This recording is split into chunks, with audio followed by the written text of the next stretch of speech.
venir être candidat vraiment pour changer les choses, pour faire les choses autrement, si je le résume comme ça. Hein. C'est quoi l'offre politique aujourd'hui de M. Toby Vincent? Qu'est-ce qui est fait et que Toby Vincent estime n'est pas fait comme il se devrait? Et qu'est-ce qu'il veut faire? C'est quoi aujourd'hui l'offre de M. Vincent Toby? Nous pensons que sur les questions d'éducation, de jeunesse, de social, de l'enfance, de la femme, il faut certainement revoir les choses. Vous voyez par exemple au niveau de la jeunesse, notre système éducatif a pratiquement 80% de personnes qui font des filières générales. Alors que selon les chiffres qui sont donnés par nos services officiels, environ 87% des jeunes qui ont des formations techniques trouvent de l'emploi ici.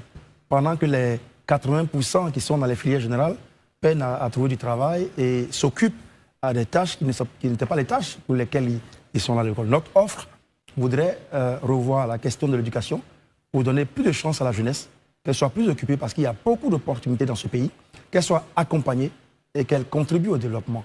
Notre offre politique parle également de la santé, parce que vous, tout le temps, vous-même ici sur vos plateaux, et vous venez d'en parler, il y a des questions de santé qui préoccupent les populations que vous avez ici à Abidjan, mais également dans le monde rural. Et c'est très important. Et parlant également du monde rural, il y a une vie sociale dans le monde rural qui est aujourd'hui problématique. Il y a des villages aujourd'hui où on mange difficilement, où on n'a pas de protéines animales parce qu'il n'y a rien du tout, où la vie est chère, il n'y a pas d'huile, il n'y a pas de sel, il n'y a pas de savon. Et notre offre voudrait se pencher dessus. Notre offre voudrait également soulever la question de l'emploi comme étant une priorité parce que nous avons une jeunesse qui constitue 75,6% de la population ivoirienne avec moins de 35 ans, enfin 75,6 personnes à moins de 35 ans, 75,6% de la population ivoirienne composée de jeunes de moins de 35 ans. Ça. Si nous ne faisons rien pour l'emploi des jeunes, nous préparons une bombe pour ce pays.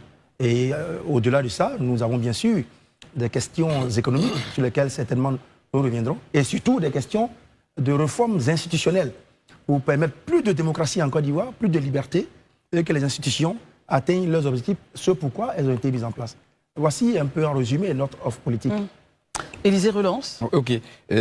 Monsieur Toby Vincent, excusez-moi, mais en matière, je veux dire en matière d'offres, avec tout ce que vous avez cité, on a senti beaucoup plus de basique en fait. Parce que quand vous parlez d'éducation, de santé, on veut de façon concrète, parce que si vous parlez d'éducation, moi je peux vous dire aujourd'hui qu'il y a eu des réformes qui ont été faites depuis plusieurs années dans ce pays, qui ont porté des fruits. Pour preuve, on a les résultats du CP qui sont sortis, qui sont passés de pratiquement 50% il y a 5 ans, aujourd'hui à près de 86%.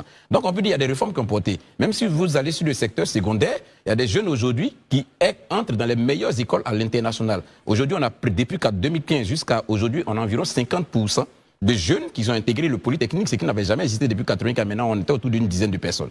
Donc, on peut dire qu'il y a eu des réformes, mais de façon concrète, en quoi va consister cette offre-là? Parce que c'est juste vraiment ce que vous avez dit, excusez-moi, mais je trouve que c'est assez basique, Monsieur Toby. Monsieur Élysée, vous avez résumé un peu une partie de notre politique.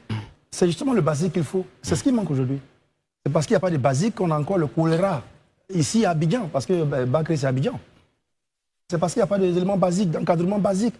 C'est parce qu'il n'y a pas de basique que beaucoup de jeunes qui ont des diplômes universitaires se trouvent à conduire des taxis, à faire des cabines téléphoniques, à avoir des cybercafés. C'est parce qu'il n'y a pas de basique que le citoyen de la rue ne sait même pas quels sont les produits, ces performances économiques dont on parle. Le citoyen de la rue ne le connaît pas. Revenons au basique. Revenons à la base. Revenons au fruit de la croissance que doivent sentir toutes les populations. C'est ce basique-là que nous appelons mettre une âme dans le béton qui a été coulé. Et c'est ce basique-là qui fait une société, qui fait une communauté.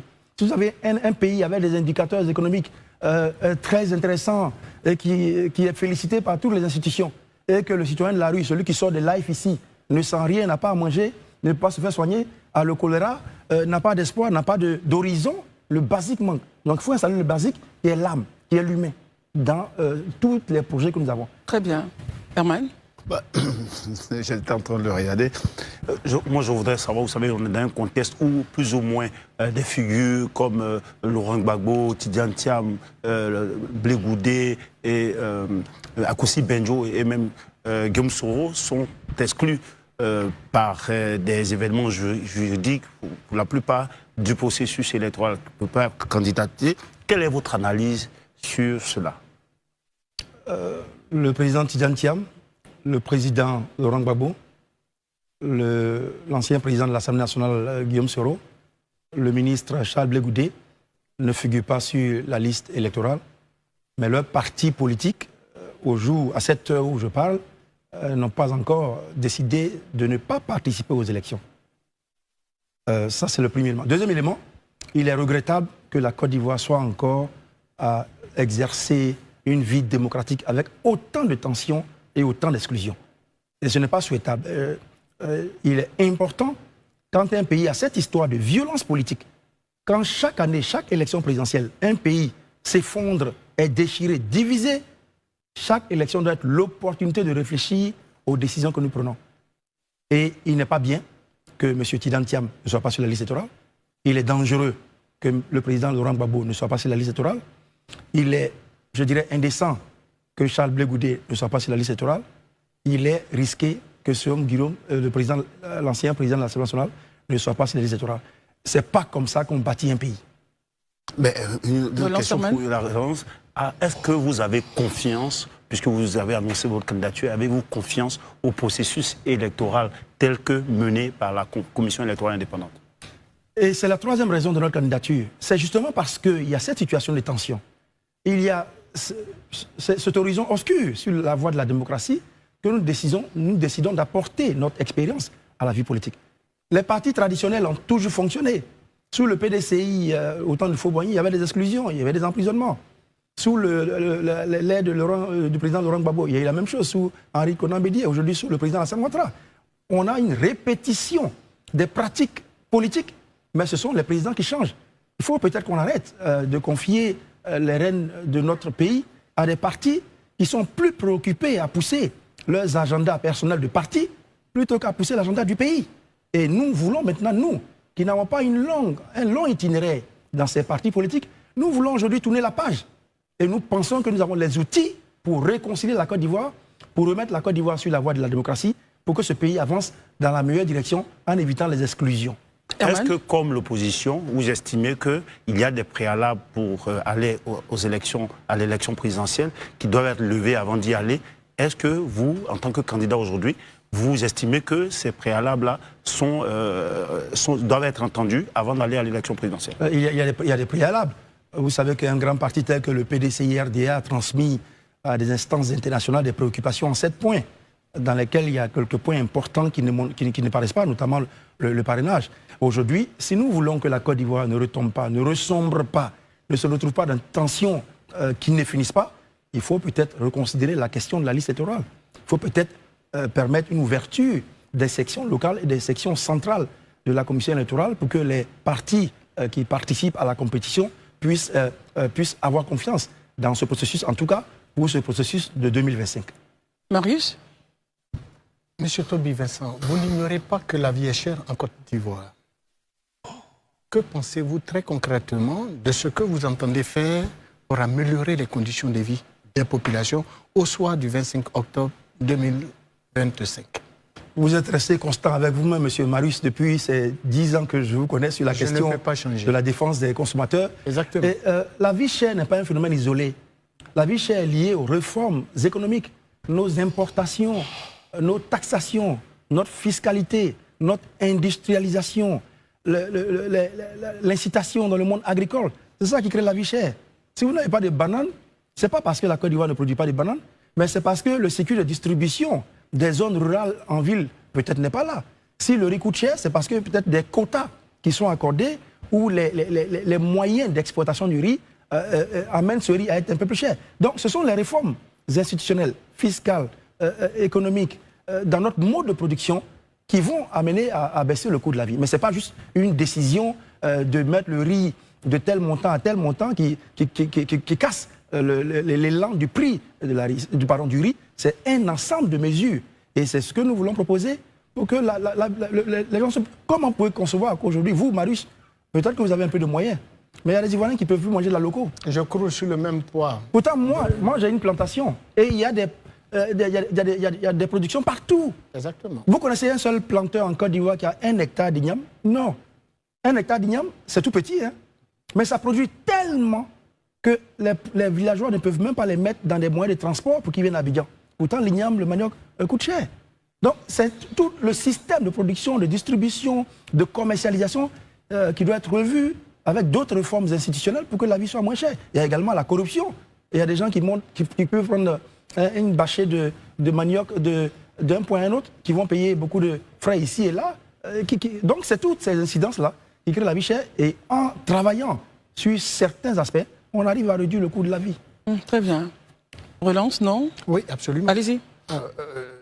C'est vrai que vous le dites, mais au niveau gouvernemental, nous avons déjà les marchés de gros qui sont déjà réalisés par le gouvernement pour rapprocher justement ces produits des populations telles que mises en œuvre par le ministère du Commerce. Pensez-vous que cette initiative est aussi salutaire? Oui, bien sûr, toutes les initiatives, on voit des marchés de gros, on voit des marchés on voit des centres de regroupement, c'est ça, hein? Des centres de regroupement. Ça fait partie des initiatives à mettre en œuvre, mais il faut aller au-delà. C'est vrai, c'est visible, c'est festif, on fait de grandes inaugurations avec les marchés qui sont là. Moi, j'ai visité 2 ou 3 de ces centres-là qui sont pratiquement vides. Est-ce que les populations viennent déposer? Est-ce qu'elles sont rémunérées? Moi, je vous parlais de ma plantation à quelques 160 km d'Abidjan. Il y a des populations qui ont produit énormément de tonnage de manioc. Mais jusqu'aujourd'hui, ces populations n'ont pas été payées parce que les entreprises qui ont pris ces populations-là n'ont pas reversé, n'ont pas payé, n'ont rien payé. Avez-vous intégré dans votre programme de gouvernance de ce pays, puisque vous êtes bel et bien candidat à la présidentielle de 2025, avez-vous intégré donc dans votre programme de gouvernement la question centrale de la production rizicole au niveau national? Puisque vous savez bien que, comme tout Ivoirien, que la grande majorité de notre consommation vient de pays très lointains, dont par exemple, y compris le bétail également. Mais c'est un ensemble d'éléments, monsieur Marius. Vous parlez de la question rizicole, vous parlez également de la question même de la production halieutique ou des protéines animales. On produit moins de 30% de ce que nous mangeons en termes de viande, de poisson et tout ça. Et le riz également, souvent ce sont des choix, ce sont des habitudes alimentaires. Il n'y a pas beaucoup d'Ivoiriens qui mangeraient du pain fait avec le manioc parce qu'on nous a infusé dans nos gènes de manger le pain tel que les colons nous l'avaient enseigné. Et donc on doit importer. Donc le riz, autant que tous les produits... Panifiable. Pardon? La farine de blé panifiable. Ça sera le dernier point avant Daouda. Allez-y. Donc il faut changer. La culture ivoirienne a été dévoyée, y compris sur la table. Vous rentrez aujourd'hui dans la table de responsables, peut-être de certains d'entre nous ici, vous voyez des pommes, des raisins, voilà, des prunes. Mais vous ne verrez pas de mangue de goyave, d'avocat, parce que ça ne fait pas beau. Et donc, ça doit être... Et on consomme comme ça. On consomme comme ça. On consomme comme ça dans notre vie. Donc, il faut même modifier cette habitude culturelle, cette habitude culinaire qui permettrait de booster notre production locale. Et puis sur la question du riz, vous savez que le riz ivoirien est très bon. Absolument. Allez à Saint-Fra, allez à Boisflé, allez à Issia, allez à Gagnoa. Mais c'est du riz très bien parfumé, très bien. On le préfère au riz qui coûte des milliers de francs le kilo parce qu'il vient de l'étranger. Donc la modification des habitudes alimentaires ira avec aussi des mesures incitatives dans le monde agricole. Très bien. Daouda? Monsieur Vincent Toby Irié, moi tout à l'heure je vous ai entendu dire que c'était indécent de voir que Tidiane Thiam n'est pas sur la liste. Vous avez utilisé beaucoup de qualificatifs pour tout ça. Mais j'aimerais qu'on revienne un peu en arrière. Est-ce que vous ne pensez pas que, à contrario, il est plutôt indécent quand on a une ambition de ne pas se préparer avant de venir? Et pour vous qui avez été dans le système préfet d'Abidjan, que dit l'article 48 concernant le code de la nationalité? D'accord. On a suffisamment parlé de cet article. Vous avez eu sur votre plateau tous les experts qui sont passés. Et vous êtes le dernier? Non, je ne suis pas expert en matière de nationalité et autres. J'ai exercé les fonctions d'officier d'état civil, mais il y a des aspects précis dans lesquels je ne suis pas expert et je laisse les experts nous éclairer là-dessus. Mais monsieur Daouda Coulibaly, je travaillais un moment à l'international dans un pays en Afrique centrale. Et la justice internationale voulait mettre la main sur quelqu'un qui était accusé de crimes de guerre, mais qui était rebelle dans une partie du pays. Et je me rappelle que le président, je ne vais pas citer le pays ici, mais le président de ce pays a dit à la justice, oui c'est vrai, oui nous avons les preuves que ce monsieur a trempé dans des crimes graves, mais comme le pays est fragile, attendez un peu qu'on stabilise notre pays. La justice a dit non, il a été mis en prison. Et depuis qu'il est parti en prison, il y a eu des dizaines de milliers de morts dans ce pays. Oui, la justice est bonne, oui, les textes de loi sont bons. Et moi, je suis pour l'application des textes. Mais quand, à un moment donné de la vie de notre nation, l'application des textes risque de faire chanceler notre pays, il y a lieu de réfléchir un peu sur les mesures que nous avons prises pour adapter ces textes à notre vie.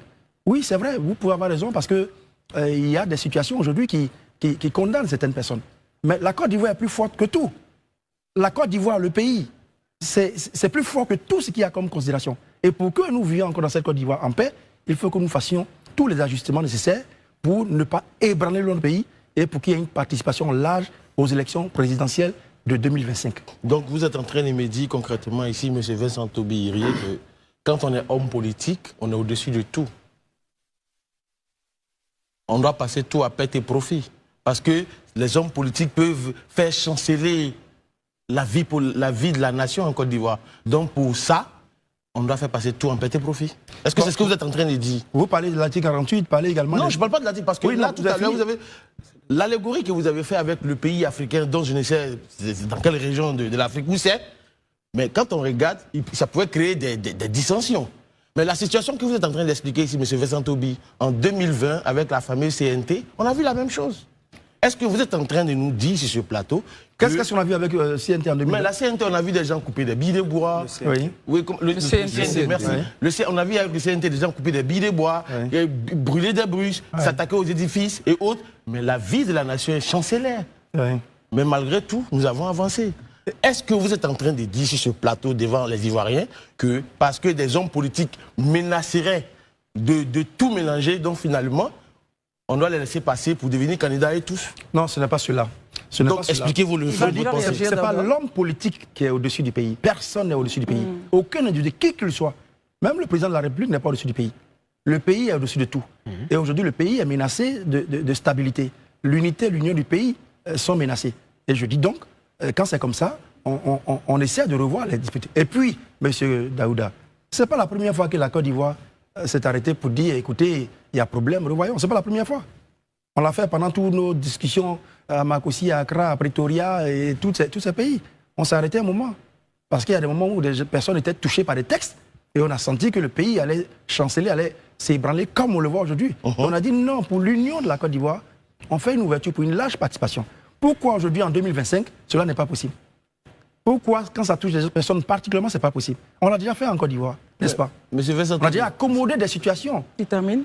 Mais je pense que pour vous, vous avez fait un petit passage à la CEI, même si ça n'a pas été trop long. Aujourd'hui, vous avez participé au niveau, à l'international, dans toutes les questions électorales. Voilà. Moi, ce que je vais dire concrètement, en 2010, l'élection la plus inclusive, c'était en 2010. Tout le monde a participé, on a eu 3000 morts. Donc, est-ce que vous pouvez nous dire ici que parce que tout le monde a participé, ça va nous éviter des crises? Quand on sait qu'en 2010, tout le monde a participé. Même Adama Daïko a participé. Tous ceux qui voulaient. Mais ça ne nous a pas empêché d'avoir 3000 morts selon les chiffres des Nations Unies. Et pourquoi il y a eu 3000 morts? Il y a eu 3000 morts parce que le pays sortait de guerre. Il y avait des factions guerrières qui étaient encore dans le pays. On avait des armées dans le pays qui appartenaient à des camps différents, qui obéissaient à des instructions différentes. On avait une force de maintien de la paix qui était là. On avait des forces étrangères qui étaient là. Donc, il y avait déjà une situation de belligérance ouverte qui avait duré pratiquement 8 ans quand on partait en guerre. Il ne s'agit pas de la même chose. Et c'est justement pour cette raison que le pays a décidé de faire une large ouverture pour que tout le monde participe. Les résultats qui sont arrivés après avec tout ce qu'il y a eu comme drame n'étaient que le résultat de la configuration de notre pays à ce moment précis. Et ici, en Côte d'Ivoire aujourd'hui, on n'a pas d'armée, on a une seule armée, grâce à Dieu. On a un seul pays. On n'a pas de territoire divisé. Et si nous devons organiser des élections, encore une fois, dans un contexte de violence ou de rejet, on risque d'avoir une situation qui ne sera pas une situation d'armée, c'est une situation sociale. Monsieur Daouda, vous avez parlé tout à l'heure du boycott qui a eu lieu dans certaines localités. Je ne sais pas si vous avez vu, mais nous, on a fait toutes les villes de Côte d'Ivoire où il y a eu violence en 2020. C'était terrible. 87 morts pour un pays qui a déjà connu 3000 morts. Il y a eu des arbres coupés, il y a eu des maisons dévastées, des personnes brûlées. On ne veut pas revoir ça. Et la large participation est l'inclusion politique qui est la base minimum pour l'unité d'un pays. Nous demandons l'inclusion. Même si nous sommes candidats, il faut que tout le monde soit candidat. Ça sera ma dernière relance avant Élysée. Vous voulez être candidat. Idéologiquement, où est-ce que vous vous placez? Vous direz de gauche, de droite? Vous êtes marxiste, communiste, léniniste? Où est-ce que vous êtes? Et quoi encore? Social-démocratie? Pourquoi pas? Donc dites-nous, où est-ce que M. Vincent Toby se place? Non, j'ai une conception de l'État fort. un État qui exerce des fonctions régaliennes, qui assure la santé, qui assure l'éducation, qui assure la sécurité, qui assure l'emploi de tous les citoyens. Et je suis pour un État fort qui est capable d'apporter des réponses sociales aux préoccupations de ces populations. Très bien. Élysée. Ok. Monsieur Vincent Tobi, je vais revenir un peu en arrière. Moi, je veux qu'on soit concret, que vous soyez vraiment concret avec les Ivoiriens. C'est vrai, vous dites qu'il faut que ce soit inclusif. Votre conclusion, c'est quoi? Aujourd'hui, il faut qu'en dépit des actes de justice, en dépit des décisions de justice, on en fasse fi de ça et qu'on décide donc que tous ceux qui, logiquement, ne devraient pas être sur la liste électorale, soient sur la liste électorale et qu'on aille à une élection avec tout le monde. C'est ce que vous nous dites, non? C'est comme ça qu'on doit comprendre. Monsieur Élysée, il y a eu dans l'histoire de l'Afrique, depuis 1990, environ 37 boycotts des élections et disputes électorales. 37, dans pratiquement 37 pays d'Afrique. Il y a eu des boycotts avec de grands nombres de morts dans des pays tels que le Kenya, un peu avant nous, et d'autres pays. Et ces pays où il y a eu des disputes électorales, où il y a eu des conflits électoraux, sont des pays qui ont été très en retard sur le plan du développement. Et donc, nous voulons aujourd'hui éviter cela à Côte d'Ivoire. C'est déjà arrivé ailleurs. C'est arrivé en Côte d'Ivoire. En 1995, le RDA de l'époque de M. Alassane Ouattara était en alliance avec le FPI de M. Laurent Gbagbo dans le Front républicain. Il y a eu le boycott actif. Il y a eu beaucoup de morts. Il y a eu des gens qui ont fait des années de prison. En 2000, quand la candidature du président Alassane Ouattara a été rejetée, il y a eu encore des violences, il y a eu des morts, il y a eu des charniers. On est allé ensuite en 2010, ou même après, comme Daouda le mentionnait tout à l'heure, il y a eu 3000 morts. Arrêtons un peu ce cycle de violence. Et on est totalement d'accord avec vous. Moi, je suis totalement d'accord avec vous. C'est l'inclusion. Ce sont des situations de loi qui touchent aujourd'hui des individus dont les partis politiques sont forts, ont une représentation territoriale, sociologique, politique importante dont on ne peut pas faire fi. Et comme il y a une situation de tension, nous demandons simplement que la raison politique soit plus forte que des considérations légales temporaires. Alors, on va aller rapidement, Élysée, parce que tout le monde doit pouvoir parler avant d'aller au journal. Okay, dernière relance. Oui, ma dernière relance. Monsieur Vincent Tobi, selon vous, pensez-vous que ça a sa raison d'être? Ça, on appelle ça le code électoral. Est-ce qu'il a sa raison d'être? Parce qu'en vous entendre, c'est-à-dire aujourd'hui, on fait une concession parce qu'on sent une menace, tout le monde passe. En 2030, moi, Élysée, je me prépare, j'ai un parti politique, j'ai des hommes et autres, tout ça. Je ne remplis pas les conditions édictées par le code électoral, mais je dis pour une question de paix et d'inclusivité, il faut que tout le monde soit candidat. C'est ça le message en fait que vous nous donnez. Donc les lois, elles servent à quoi? Il va réagir, Élysée? D'autant plus que lui-même, il a été aussi protecteur de cette loi. Permettez qu'il réagisse, s'il vous plaît. Ce document s'appelle la Constitution de la République de Côte d'Ivoire. Si. C'est un document. Si. C'est un texte qui est plus fort que ce que vous avez, le code électoral. Bien sûr. Ce document-là, il avait catégorisé les Ivoiriens. Il y avait des Ivoiriens à moitié, au quart, au 100%. C'était un document, c'était une constitution. Et certaines personnes ont pris des armes sous le prétexte qu'il y avait un document qui catégorisait les Ivoiriens. C'est la même chose que vous allez faire avec ce document que vous avez. Et lui, il est moins fort en termes de normes juridiques que ce document-là. Si, je suis totalement d'avis. Et je dis, allons sur les bases pour éviter ce que nous avons eu avec ce document qui est plus fort que celui-là. Voilà. Revenons à une inclusion dans nos populations, une inclusion dans la participation politique. Très bien. Herman? Ma question. Dans le débat ivoirien concernant la présidentielle 2025, beaucoup conseillent aux partis politiques de l'opposition d'opter pour des plans B, vu que leurs figures, leurs leaders ne sont pas sur la liste électorale finalement. Comment vous comprenez cette approche-là, surtout que les gens font une comparaison avec le cas sénégalais, avec Sonko et Diomaye Faye? Oui, monsieur Herman, vous-même vous êtes un homme politique, je pense, et je pense que vous soulevez... Non, ici sur ce plateau, c'est... Il n'est pas un homme politique, d'accord. Je l'ai vu quelque part dans la presse. Non, ça ne me gêne pas. D'accord, c'est très bien. Ici, les journalistes... Non, et je le dis positivement, vous faites très bien. Vous faites très bien parce que, je le disais tantôt, quand tous ces partis politiques dont les leaders pour l'instant sont dans une situation embarrassante, n'ont pas dit qu'ils n'allaient pas aux élections. Il serait regrettable qu'on ait une élection en Côte d'Ivoire où des partis décident de ne pas aller. Ça, il faut le dire.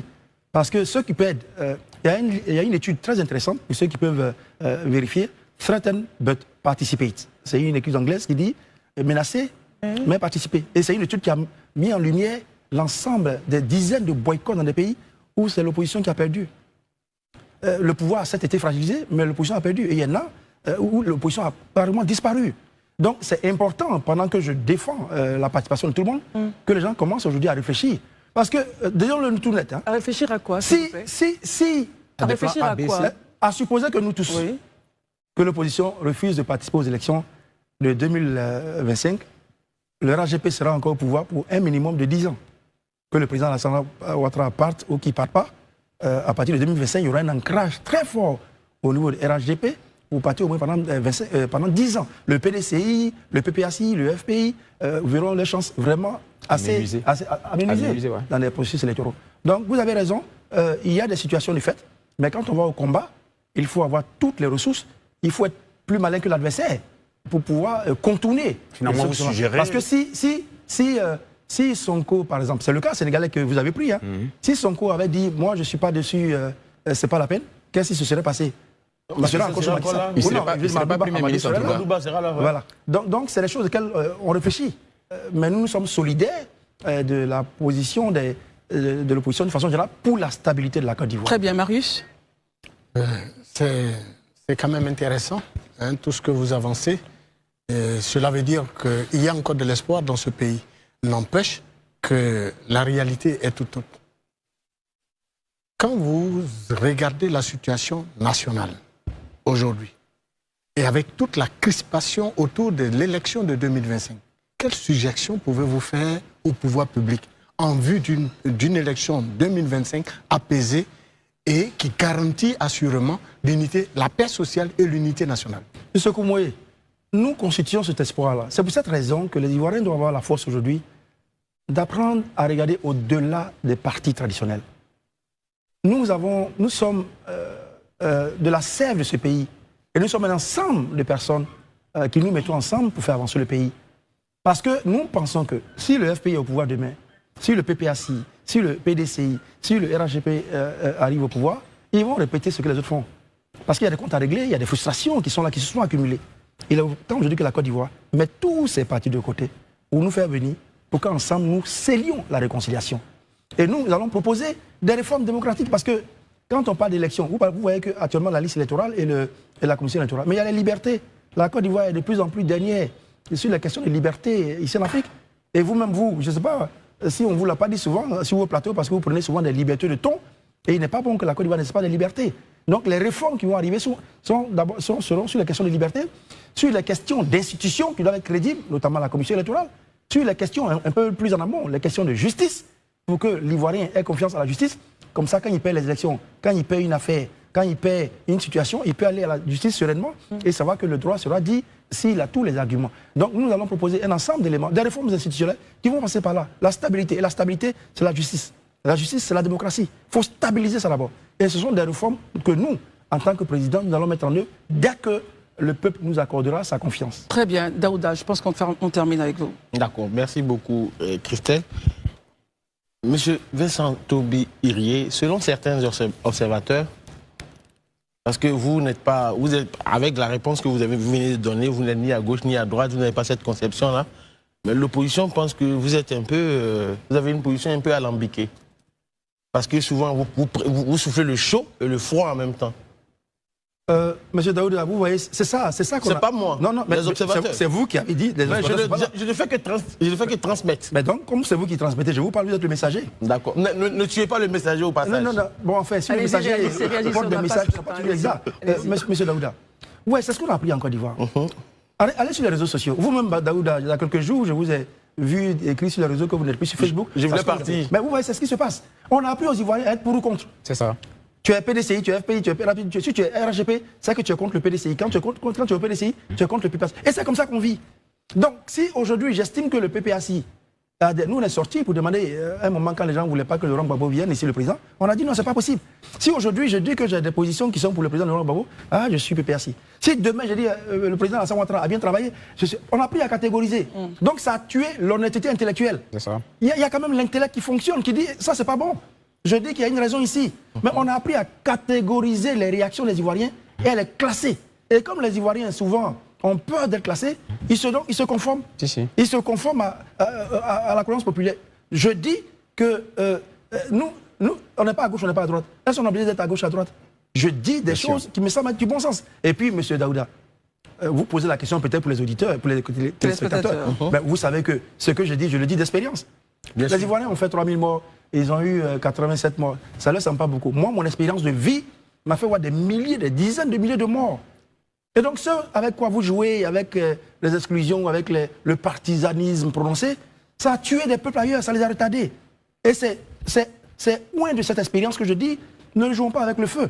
Je ne suis ni à gauche ni à droite. Je suis pour la vérité et je suis pour cette nouvelle Côte d'Ivoire de gens qui regardent l'intérêt de la Côte d'Ivoire plutôt que l'intérêt des partis politiques, des clans, de cette petite caste de politiciens professionnels qui veulent s'arroger le pouvoir indéfiniment. Dernière question. S'il vous plaît, oh là là, j'avais la parole. S'il vous plaît, monsieur, rapidement. La dernière question, monsieur Vincent Toby.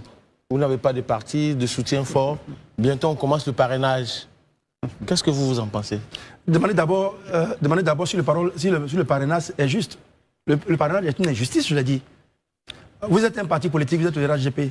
Vous accédez au pouvoir depuis 15 ans. Vous prenez une décision pour restreindre l'accès au pouvoir. Vous mettez des dispositions qui n'étaient pas là quand vous accédez au pouvoir. Ce n'est pas normal. Vous ne pouvez pas mettre des dispositions qui n'étaient pas là quand vous accédez au pouvoir. Ce que vous pouvez faire, c'est même peut-être d'alléger les conditions d'accès au pouvoir. Mais vous mettez un dispositif qui n'existe pas. Les élections de 2010 qui étaient ouvertes, il n'y avait pas de parrainage.